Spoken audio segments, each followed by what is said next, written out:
কালীঘাটের কাকু জামিন পেয়েছেন। আসলে কালীঘাটের কাকু খুব ইন্টেলিজেন্ট লোক, তিনি মানে বুদ্ধিমান লোক।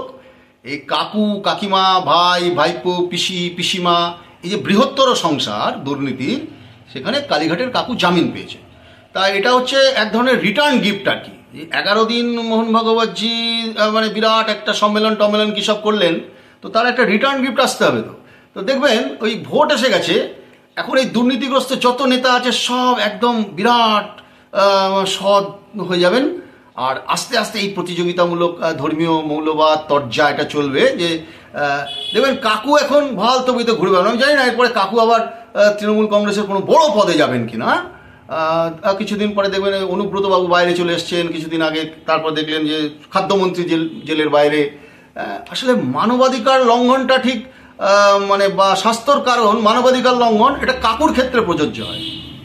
অথচ যে ছেলে মেয়েগুলো তাদের চাকরি চুরি হয়ে গেল, যারা রাস্তায় বসে রইল, দুর্নীতিটা একেবারে অর্গানাইজড হতে করাপশন হলো, তাদের মানবাধিকার লঙ্ঘন হচ্ছে না, তাদের জীবন শেষ হয়ে গেল, তাদের দুটো প্রজন্ম শেষ হয়ে গেল।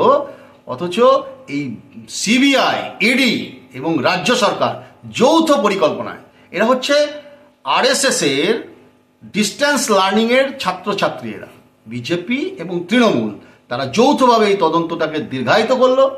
তদন্তের রসদ দিতে পারলো না আদালতে, ফলে বিচারের যা হয় আর কি, তাকে জামিন দিতে বাধ্য হলো।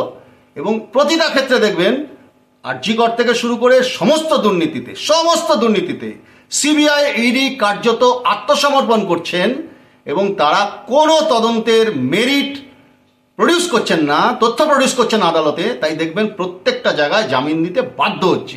রাউস এভিনিউ কোর্টে অনুব্রত বাবুর বিরুদ্ধে শুধু ট্রান্সলেটর পাওয়া যায়নি বলে জামিন দিতে বাধ্য হয়েছে।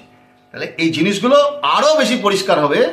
এই যে আমরা সেটিংয়ের তত্ত্ব এতদিন বলতাম না, এখন এটা খোলাখুলি পরিষ্কার মানুষের সামনে যে বিজেপি আর তৃণমূল এরা একসঙ্গে যৌথভাবে এই দুর্নীতির তদন্তের শেষ দেখবে না, এবং এই দুর্নীতিগ্রস্ত নেতা নেত্রীরা বহাল তবিয়তে পশ্চিমবাংলার রাজনীতিতে বিরাজমান থাকবে।